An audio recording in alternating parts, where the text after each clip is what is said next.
Muy bien, buenas noches a todos. Es una alegría poder estar después de tanto tiempo entre ustedes, casi 2 años, ¿no? Casi 2 años que estuvimos guardados. Es la segunda vez que salgo. Hace 20 días tomé un aniversario en Zona Sur, en Colonia Alemana, y hoy acá, ya el sábado en Derqui. Es como que se va normalizando la cosa, ¿no? Pero fue tremendo lo que fue el trabajo por Zoom. Yo decía que vuelva a la presencialidad, porque llovían las cosas y las invitaciones y demás, y trabajamos más que antes, ¿no? En todo sentido. Creo yo que el pastorado fue y está siendo probado como nunca antes, y también la iglesia del Señor en este tiempo donde el Señor cambió todos nuestros planes, donde los templos se cerraron y no para todos, pero quizás para muchos se cerraron los templos y se terminó la vida cristiana, ¿no? Parecía que predicábamos en los templos, parecía que servíamos en los templos, parecía que la vida cristiana se desarrollaba en la actividad, y el lunes y el martes, bueno, todo esto fue expuesto a través de la pandemia, ¿no? Entonces, los que trabajaban, hoy hay ancianos que ya no son más ancianos, diáconos que ya no son más diáconos, líderes de jóvenes que ya no son más líderes jóvenes, matrimonios que no están más juntos. Hemos pasado el año pasado no solo por etapas muy duras en la iglesia, con disciplinas, con cosas que salieron a la luz. Pero bueno, acá estamos. Le decía a Walter, contagiados, segunda dosis, intentando hacer un par de goles en algún sábado que ya estamos volviendo. La pandemia trajo algunos kilos de más, hay que recuperarlos, y por la gracia del Señor estamos bien. Le dejo un motivo de oración. Roxy, hace 2 meses que venimos con esto, sí, la última revisión que se hacen, ella cada 6 meses se hace sus revisiones, salió algo mal en el pecho izquierdo y bueno, tuvo una cirugía de urgencia hace 15 días con biopsia y demás. Y nos están dando el resultado este fin de semana. Así que hay algo que salió mal, hay que ver si se va a certificar que tenga la enfermedad o no. Así que los dejo para que ustedes nos estén acompañando también en oración. Luego lo vamos a compartir. ¿Qué tenemos hoy? El pasaje que me dieron es San Juan capítulo 12. Vamos a leer San Juan capítulo 12 del 34 al 50. Lo primero que vamos a hacer es leer la palabra de Dios toda y luego les voy a comentar algunas cosas que hemos podido sacar para esta noche. Vamos entonces, San Juan capítulo 12, verso 34. Dice así: le respondió la gente: nosotros hemos oído de la ley, que el Cristo permanece para siempre. ¿Cómo pues dices tú que es necesario que el Hijo del Hombre sea levantado? ¿Quién es este Hijo del Hombre? Entonces Jesús le dijo: aún por un poco está la luz entre vosotros, andad entre tanto que tenéis luz, para que no sorprendan las tinieblas. Porque el que anda en tinieblas no sabe a dónde va. Entre tanto que tenéis la luz, creed en la luz, para que seáis hijos de luz. Estas cosas habló Jesús y se fue y se ocultó de ellos. Pero a pesar de que había hecho tantas señales delante de ellos, no creían en él. Para que se cumpliese la palabra del profeta Isaías, que dijo: Señor, ¿quién ha creído a nuestro anuncio? ¿A quién se ha revelado el brazo del Señor?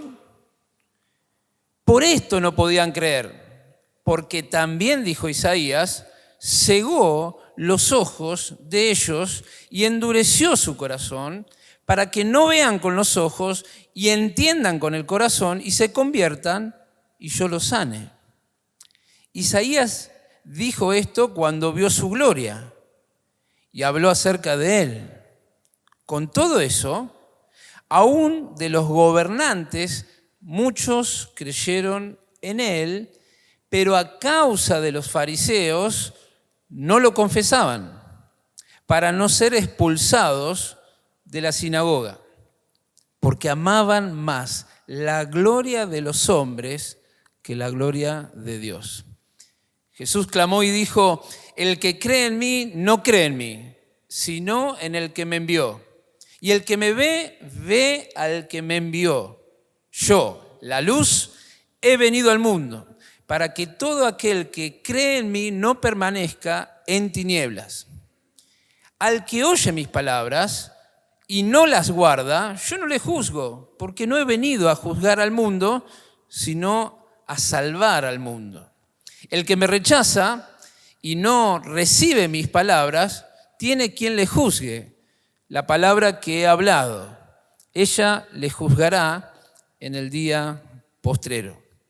Porque yo no he hablado por mi propia cuenta. El Padre que me envió, Él me dio mandamiento de lo que he de decir y de lo que he de hablar. Y sé que su mandamiento es vida eterna. Así pues, lo que yo hablo, lo hablo como el Padre me lo ha dicho. Tremendo pasaje donde hay tanto para poder extraer. Yo quiero ponerle un título a Mati. No sé si está Matías hoy acá. No, pero Mati me decía, ponele un título. ¿Un título? Sí, ponele un título que nosotros hacemos la plaquita. Bueno, el título es este, en el final del 34, el título de este pensamiento. ¿Quién es este Hijo del Hombre? ¿Quién es? ¿Quién es este Hijo del Hombre? Y quiero ver en 3 tópicos para responder a esta pregunta del título, a Jesús diciendo yo soy la luz. En segundo lugar, a Jesús diciendo yo soy el mensaje. Yo soy el mensaje. Y en tercer lugar, a Jesús diciendo yo soy el Salvador. ¿Quién es este Hijo del Hombre? Bueno, en todo el Antiguo Testamento la expresión bíblica Hijo del Hombre se repite muchas veces. Y lo que significa este título o esta expresión es ser un hombre. Digamos, Hijo del Hombre significa ser humano. La connotación que tiene este título es que Hijo del Hombre es alguien que se le daba la idea de que es una persona. Pero cuando vamos para aplicar este título al Señor Jesús, tiene algo más profundo. Hijo del Hombre tiene que ver ahora con la divinidad acercándose al hombre. Hijo del Hombre tiene que ver con el título que iba a tener el Mesías que ellos esperaban y que iba a ser eterno. Por ejemplo, en Daniel capítulo 7, versículo 14, dice: y le fue dado dominio, gloria y reino, para que todos los pueblos, naciones y lenguas le sirvieran. Su dominio es dominio eterno, que nunca pasará, y su reino uno que no será destruido. Allí está hablando del Hijo del Hombre, está hablando del Mesías.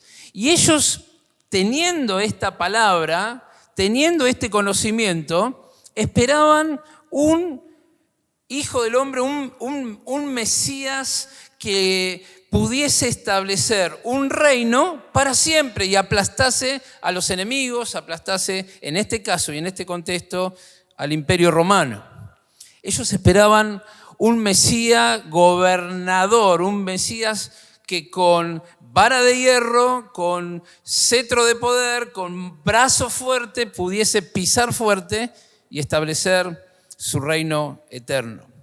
Por eso cuando el Señor, y esto lo podemos leer también en la fiesta de los tabernáculos, San Juan capítulo 7, que no creían en Él, cuando el Señor hablaba acerca de que iba a morir, cuando el Señor hablaba acerca de que tenía que dar su vida y que tenía que ser levantado, ellos no podían entender. Chocaba con la información mental que tenían. Dice, ¿cómo? Pero si nosotros esperamos que Él sea el Mesías, si Él entró pisando fuerte hace algunos días, acá estamos a 4 días de que el Señor dé voluntariamente su vida. El día anterior le habían aclamado como el Rey, Hosana, aquel que viene en el nombre del Señor. Entonces, el Señor que tomaba la posesión, por así decirlo, política, que luego tomaba la posición espiritual, religiosa, económica. Bueno, dice, hasta los discípulos se decían, bueno, ahora sí, ahora vamos a seguir al Rey, ahora se viene el reino. Hasta entre ellos se hablaban, ¿dónde me voy a sentar? Pero cuando el Señor les dice que tenían que comprender que Él estaba enfocado para ser levantado, no lo podían entender. ¿Quién es este Hijo del Hombre? ¿Quién es este Hijo del Hombre? Hoy vivimos la misma situación. Hoy cuando le hablamos a las personas de Jesús, cuando intentamos acercarnos a ellas para mostrarle al Señor, no lo pueden comprender al Señor. Aquellos que por ahí somos un poco evangelistas y estamos con nuestros folletitos todos los días, cuando le hablamos a las personas de Dios, es más fácil para las personas pensar en Dios, porque dice, sí, hay una inteligencia superior, le hablamos de la creación y sí, la verdad que Dios, yo creo en Dios y ¿quién no cree en Dios? Es más fácil de poder llevarlo por el lado de Dios, pero cuando le hablamos de Cristo, cuando le hablamos de Jesús, cuando le hablamos de lo absoluto que es nuestro Señor, que dijo, yo soy el camino, la verdad y la vida. Nadie viene al Padre si no es por mí. Ahí se terminó la conversación. Porque traer a Cristo, ¿no? Y poder acomodarlo a la vida secular o al pensamiento de este mundo, la gente no lo puede comprender. Y ahí empiezan las especulaciones. ¿Quién es este Jesús? ¿Quién es este Hijo del Hombre? Para algunas sectas, Jesús ha sido creado y te vienen a golpear la puerta todavía. Ahora empezaron a salir de vuelta. Para otros, Jesús es una divinidad, pero de segundo orden. Es otro Dios. Para otros, Jesús es un poco menos que un profeta. Viene Alá, Mahoma, y después viene Jesús. Es un buen hombre, un rabí, un maestro, pero de tercer orden. ¿Quién es este Jesús?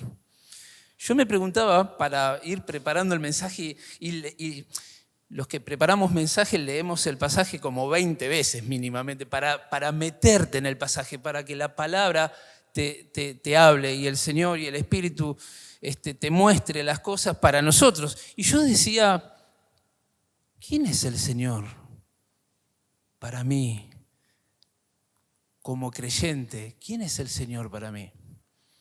A veces, de tanto en tanto, me invitan al programa El Otro Enfoque. No sé si conocen el programa de Fernando Lombardo. Y bueno, Fernando tiene una dinámica que cada vez que terminamos el programa te hace un ping-pong. Vos tenés que responder en una sola palabra. Y te dice, a veces te quiere hacer emocionada, dice, ¿quién es Roxana para vos? ¿Y quién es tus hijos para vos? Pero después va, ¿y quién es ¿qué es la iglesia para vos? Y ahí yo respondo, mi familia. Para mí la iglesia es una familia. ¿Y quién es el Señor para vos? En una palabra. Y una vuelta le dije, mi alegría. Jesús es mi alegría, pero es mucho más. Es mucho más. ¿Quién es el Señor para nosotros? Yo quiero ver en esta noche el primer tópico para ir respondiendo esto, según el pasaje. Jesús es la luz del mundo. Fíjate lo que dice 35. Entonces Jesús le dijo, aún por un poco está la luz entre vosotros, andad entre tanto que tenéis luz, para que no os sorprenda las tinieblas, porque el que anda en tinieblas no sabe a dónde va. Entre tanto que tenéis la luz, creed en la luz, para que seáis, ¿qué cosa? Hijos de luz. En el 46 dice, yo, la luz, he venido al mundo, para que todo aquel que cree en mí no permanezca en tinieblas. Esta misma enseñanza, el Señor se la dijo ¿a quién? En una noche fría. A Nicodemo. Se lo dijo a Nicodemo. Le dijo, mirá, Nicodemo, vos tenés que nacer de nuevo. Y vos tenés que entender de que yo, la luz, he venido a este mundo. ¿Y cuál es la condenación, Nicodemo? Es que los hombres amaron más, ¿qué cosas? Las tinieblas que la luz. Cuando nosotros creímos en el Evangelio, ¿qué pasó? Escuchamos el mensaje, esa palabra y el trabajo del Espíritu Santo que me decía, Mario, sí, sos un pecador. Sos un pecador. Ahí estaba el Espíritu Santo convenciéndonos, sos un pecador. Y en base a la palabra produjo entonces esa fe para que nosotros al ponerla en Cristo pudiésemos, ¿qué cosa? Conocer la luz, la verdad. Y cuando llegamos al conocimiento de Cristo nos dimos cuenta de que la luz entró en nosotros. Y cambió nuestra vida, porque ahora la vida la veíamos de otra manera, porque al tener vista espiritual te cambia la vida, al tener una mente espiritual te cambia la vida, porque si pensás diferente vas a tener conductas diferentes. Pero mirá lo que dice la palabra, 1 Tesalonicenses capítulo 5. 1 Tesalonicenses capítulo 5. Versículo 4. Fíjate, dice, mas vosotros, hermanos, no estáis en tinieblas, para que aquel día os sorprenda como ladrón, porque todos vosotros sois hijos ¿de qué? De luz e hijos del día. No somos de la noche ni de las tinieblas. Por tanto, no durmamos como los demás, sino velemos y seamos sobrios. Pues los que duermen, de noche duermen, y los que se embriagan, de noche se embriagan. Pero nosotros que somos del día, seamos sobrios, habiéndonos vestido con la coraza de fe y de amor y con la esperanza de salvación como yelmo, porque no nos ha puesto Dios para ira, sino para alcanzar salvación por medio de nuestro Señor Jesucristo, quien murió por nosotros, para que ya sea que velemos o que durmamos, vivamos juntamente con Él, por lo cual animaos unos a otros y edificaos unos a otros así como lo hacéis. Romanos capítulo 13. Romanos capítulo 13, versículo 11.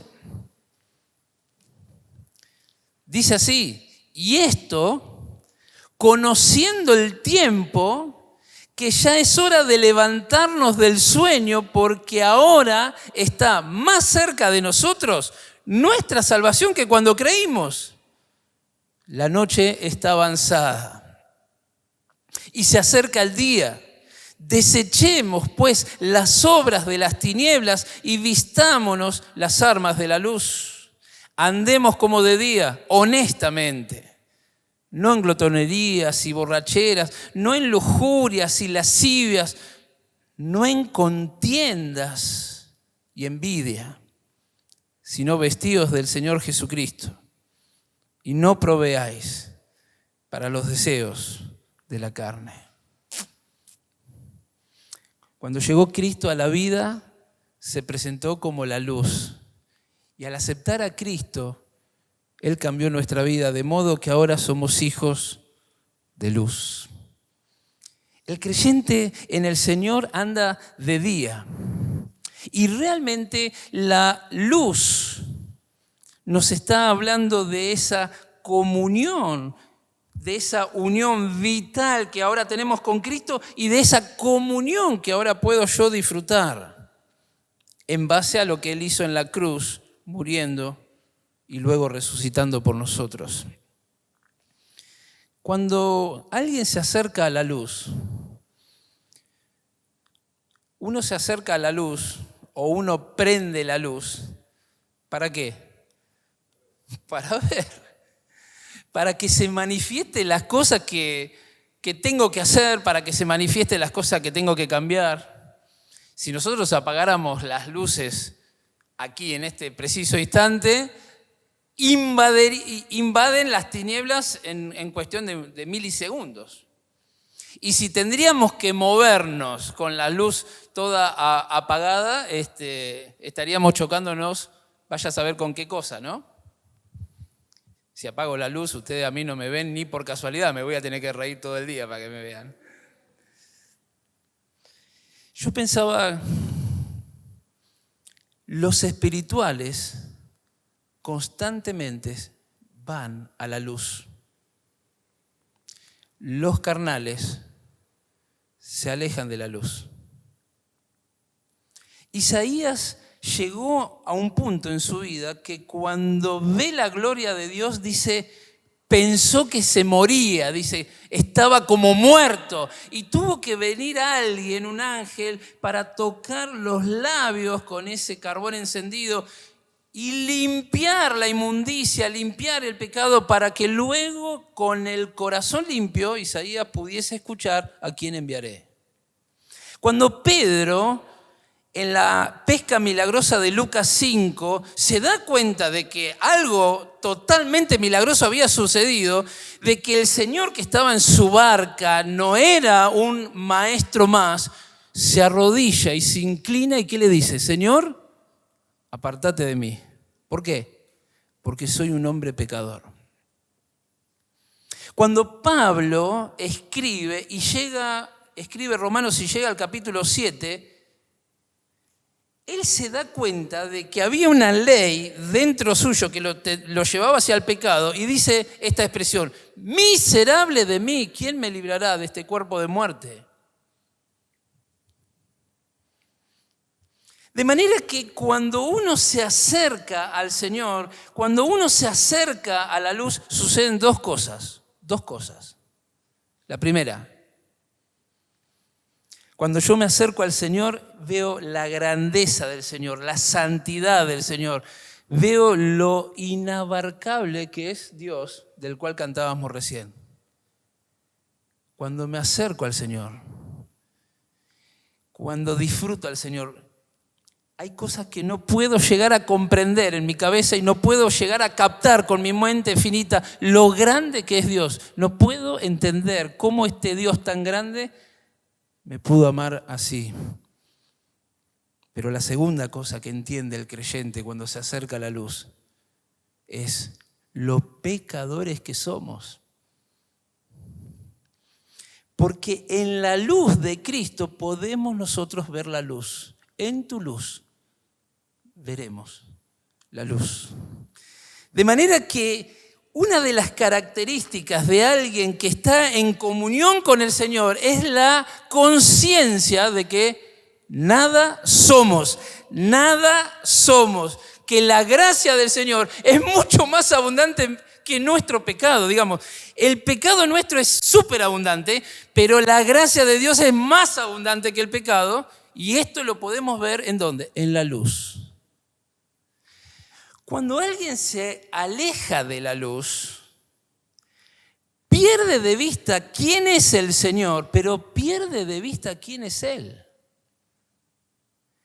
Cuando alguien se aleja del Señor, lo que nace de ese creyente que se aleja del Señor es la carne. Y la carne no quiere reconocer el pecado. La carne lo que quiere reconocer es la grandeza de la carne. Entonces, el creyente ya se siente que es alguien que tiene derechos como siervo, que puede elegir y puede tener opciones. ¿Por qué? Porque está alejándose de la luz. Y el Señor lo dijo, el que anda en tinieblas no sabe a dónde va.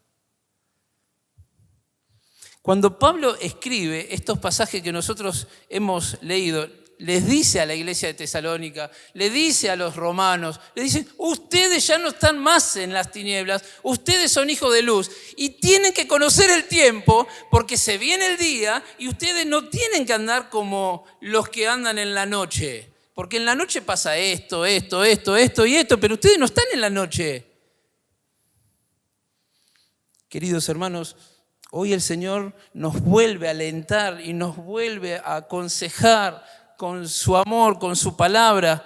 Cuidado, cuidado, cuidado. Porque si te alejas de la luz, automáticamente aparecen las tinieblas. Las tinieblas en física de segundo año, las tinieblas se puede definir como ¿qué? Ausencia de luz.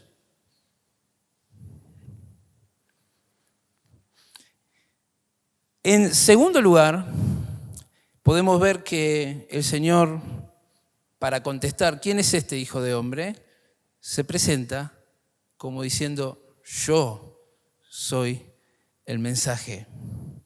Y dice aquí la palabra en el verso 37, pero a pesar de que había hecho tantas señales delante de ellos, no creían. Para que se cumpliese la palabra del profeta Isaías, ¿quién ha creído a nuestro anuncio? ¿Sobre quién se ha revelado el brazo del Señor? Dice allí en el verso 49, porque yo no he hablado por mi propia cuenta. El Padre que me envió, Él me dio mandamiento de lo que he de decir y de lo que he de hablar. Y sé que su mandamiento es vida eterna. Así pues, lo que yo hablo, lo hablo como el Padre me lo ha dicho. El mismo concepto lo enseña Pedro en su carta, ¿se acuerdan? 1 Pedro capítulo 4 dice, el que habla, hable ¿cómo? Conforme a ¿qué? A las palabras del Señor. Nosotros como creyentes no tenemos un mensaje propio. El mensaje del Evangelio no es el mensaje de una iglesia, no es el mensaje de un pastor, no es el mensaje de una ideología. No levantamos acá, cuando predicamos el Evangelio, la bandera de algo que inventamos nosotros. Es el mensaje de Dios. Y como es el mensaje de Dios, nosotros somos solamente portavoces de algo que le pertenece a Dios. Porque el Evangelio existe antes de la fundación del mundo. Antes que todo esto fuese creado, ya existía el Evangelio, porque el Evangelio, más que una persona, más que un mensaje, es una persona, y esa persona se llama Jesucristo. La buena noticia de Dios existe desde la eternidad y hasta la eternidad. Gloria al Señor. De manera que el Señor está diciendo lo mismo. He hecho muchas señales. Capítulo 2 de San Juan. A ver, capítulo 2 de San Juan. El agua, el Señor la convirtió en vino. ¿Cuál es el mensaje? Jesús es el gozo eterno. Ese es el mensaje. Capítulo 4 de San Juan. Él se acerca a un pozo y le dice a una mujer, dame de beber. Y ahí empieza toda una conversación, la mujer va a sicar, trae a los que estaban allí, todos se convirtieron, ese pueblo de Samaria. ¿Cuál es el mensaje? Jesús es el agua de vida. Capítulo 5, paralítico de Betesda. Entró por las puertas de las ovejas, estaba todo allí una fuente, de tiempo en tiempo un ángel descendía y agitaba el agua. Él sana a uno, no sana a todos, a uno. Hacía 38 años que estaba postrado. ¿Cuál es el mensaje? Él es el poder, Él es la fuente de poder para que podamos transitar la vida espiritual. Capítulo 6 de San Juan, la alimentación de los 5.000. Caía la tarde. El Señor no quiere despedir a la gente porque sabía que todo el día había estado la gente siguiendo y escuchando sus enseñanzas. Aproximadamente estaban allí 5.000 hombres, sin contar mujeres y niños. Vale decir que podríamos decir 15.000 personas, que era la totalidad de la población de la Alta Galilea en lo que sería Decápolis, el norte de Israel. ¿Cuál es el mensaje? 5 panes y 2 peces bastaron para que el Señor orara, lo multiplicara y sobrara más de 12 cestas llenas. El mensaje es que Cristo es el alimento para el alma que está hambrienta. Sigue el pasaje, capítulo 7, fiesta de tabernáculos, capítulo 8, la mujer adúltera, capítulo 9, el ciego de nacimiento. Ciego de nacimiento, el Señor lo manda a lavarse al Siloé, le da vista a alguien que estaba ciego de nacimiento. ¿Cuál es el mensaje? Que el Señor Jesucristo es la visión espiritual del mundo. Capítulo 10, Jesús, el buen pastor. Capítulo 11, Jesús y Lázaro, un amigo de él que estaba enfermo, que murió y que él tarda 3 días para llegar a Betania. Betania, un pueblito a 30 cuadras, 3 kilómetros de Jerusalén. Un lugar donde el Señor era amado, recibido, hospedado. ¿Cuál es el mensaje?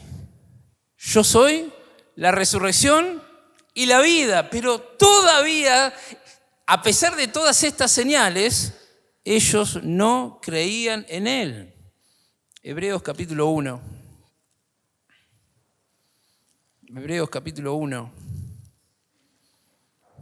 verso 1. Dios, habiendo hablado muchas veces y de muchas maneras en otro tiempo a los padres por los profetas, en estos postreros días nos ha hablado por el Hijo, a quien constituyó heredero de todo y por quien asimismo hizo el universo, el cual, siendo el resplandor de su gloria y la imagen misma de su sustancia, y quien sustenta todas las cosas con la palabra de su poder, habiendo efectuado la purificación de nuestros pecados por medio de sí mismo, se sentó a la diestra de la majestad en las alturas, hecho tanto superior a los ángeles cuanto heredó más excelente nombre que ellos. ¿Quién es el mensaje? Jesús. Jesús es el mensaje. Mira, cuando vos estás presentando el Evangelio a una persona, más que un mensaje, le estás presentando a una persona. Le estás presentando a Jesús. Hoy hay tantos evangelios, ¿no? A mí me da urticaria escuchar a estos falsos predicadores del evangelio de la prosperidad, ¿no? Qué cosa diabólica. Que estén tomando textos fuera de contextos para decirle al auditorio que si ellos le dan a Dios, Dios le va a dar a ellos. En esa ruleta divina que ellos presentan, donde le dan la semilla y Dios lo va a bendecir. Y cuando no los bendice, encima le echan la culpa a ellos porque no han tenido fe. Por años me agarró, por así decirlo, bronca, lástima de esa gente que sigue a estos falsos. Pero más llegado a estos años, la vida va pasando, digo, esta gente tiene lo que busca, porque no buscan al Señor. Siguen a estos falsos porque su corazón está en las cosas de este mundo. Su corazón está en las cosas temporales. No buscan al Cristo que murió y resucitó para que nos lleve al cielo. No, se quieren quedar acá en la tierra y quieren recibir de este Cristo utilitario, quieren recibir cosas materiales para seguir en este mundo. El creyente que sabe que el Jesús es el mensaje, llena el alma con la palabra de Dios. El creyente que sabe que Jesús es el único mensaje, el mensaje completo, acabado, terminado de Dios. No hay más que la Biblia. Todo lo que Dios quiso decirnos está en la Biblia. Dentro de la Biblia todo, fuera de la Biblia nada. No puedo ni agregarle ni quitarle. El mensaje está sellado, la revelación está sellada, está terminada, el canon está terminado, de manera que todo lo podemos encontrar en Cristo, en Cristo, en Cristo y solo en Cristo y en su palabra. El que ama su palabra es aquel que reconoce que Cristo lo puede llenar todo, puede satisfacer toda necesidad. No importa la circunstancia que estemos viviendo, porque no tiene nada que ver las circunstancias en cuanto a lo que es el Señor. Él lo supera todo. Y el que está lleno de Cristo no quiere nada de este mundo. Estamos esperando verle con nuestros propios ojos. Y sabemos que pronto va a ser la realidad de lo que estamos esperando, la inminente venida de Cristo. Por eso dice la palabra, conociendo ya el tiempo. Si vos estás todavía durmiendo, despertate. Sos un hijo de luz. Jesús es el mensaje. Pero por último, dice allí en el verso 47, al que oye mis palabras y no las guarda, yo no le juzgo. Porque no he venido a juzgar al mundo, sino ¿a qué? A salvar al mundo. Él es el Salvador del mundo. Alguien dijo una vez que si el problema principal del hombre sería económico, Dios hubiese mandado un economista. Si el problema principal del hombre sería sentimental, y Dios hubiese mandado un psicólogo. Si el principal problema del hombre hubiese sido una enfermedad, bueno, Dios hubiese mandado un gran médico que lo cure todo. Pero el principal problema del hombre no es ni el económico, ni el sentimental, ni la enfermedad. El principal problema del hombre es el pecado. Y por causa del pecado hemos sido destituidos de la gloria de Dios. Hemos sido apartados como enemigos de Dios, ofendiendo a Dios. Nosotros ofendíamos a Dios con nuestro pecado. Tremendo. Y Él mandó un Salvador. Y dice la palabra que miró Dios como haciendo una gran tomografía computada de la humanidad a través de los tiempos. En su conocimiento anticipado, Él miró ayer, hoy y siempre, y no encontró a nadie capaz de poder cargar con el pecado suyo y el del otro. Todos se desviaron, a una se hicieron inútiles, no hay quien haga lo bueno, no hay ni siquiera uno. Romanos capítulo 3, versículo 10 en adelante. ¿Y a quién envió? La gran voz resonó en el cielo, ¿no? ¿Quién irá por nosotros? ¿A quién enviaré? Y yo me imagino una mano levantada, ¿no?, de nuestro Señor, la segunda persona de la Trinidad. Heme aquí. Envíame a mí.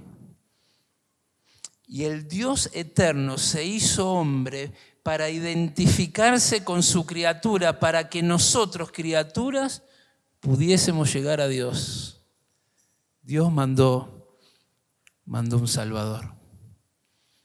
Si alguien que no tenga al Señor, no sé si en este lugar, o en la transmisión, o en el video, si no tenés a Cristo, Dios mandó un Salvador que ocupó nuestro lugar en la cruz. No era su muerte, era mi muerte. No eran sus pecados. Él no se hizo pecador, se hizo pecado. Son dos cosas diferentes. Él tomó nuestros pecados, se hizo cargo de todos nuestros pecados y fue a una cruz que no era su cruz, era mi cruz, pero Él la hizo suya por amor de cada uno de nosotros. Un Salvador es el mediador perfecto, 100% Dios, 100% hombre, que cuando me tuvo que hablar a mí, me habló bien de Dios. Y me dijo, Mario, sí, te amo, Dios te ama. Pero cuando tuvo que hablarle al Padre, en la cruz del Calvario le dijo al Padre, Padre, perdónalos, porque no saben lo que hacen. El trabajo perfecto de un mediador perfecto, yendo a un lugar, identificándose con Él y yendo al otro lugar para, mediante su sangre derramada, hacer la paz y reconciliarnos con Dios. ¡Qué Salvador! ¡Qué Salvador! ¡Qué Redentor! El que pagó por nuestro pecado. Por eso, queridos hermanos, en estos tiempos tan difíciles, en estos tiempos tan complicados, tenemos que responder la pregunta de manera personal. ¿Quién es este Hijo del Hombre? ¿Quién es Jesús para vos, mi hermano, mi hermana? ¿Quién es Jesús para vos? Seguramente dirás, a viva voz y conmigo, Jesús es mi Señor y mi Salvador. A este Señor le debemos rendir la vida, pero no solo a través de una canción, no solo en el templo, cada día de mi vida, en el trabajo, en el taller, en el estudio, en el aula, en el barrio, en la casa. Cada día vivirlo por Él y para Él, para su gloria, porque no somos de la noche, somos hijos de la luz. Que el Señor bendiga su palabra, la prospere en cada uno de nosotros y nos veamos alentados, salgamos alentados tomando decisiones en esta noche. Demos gracias a este Señor tan grande que tenemos. Reflexionemos y vivamos como Él nos manda, vivamos la luz, vivamos en la luz. Cada vez que nos acerquemos a la luz, ahí está el Señor diciéndote, Mario, sí, no sos nada, ¿eh? No sos nada. Pero en las manos del Señor podemos ser mucho para su gloria y su honra. Amén. Jesús, el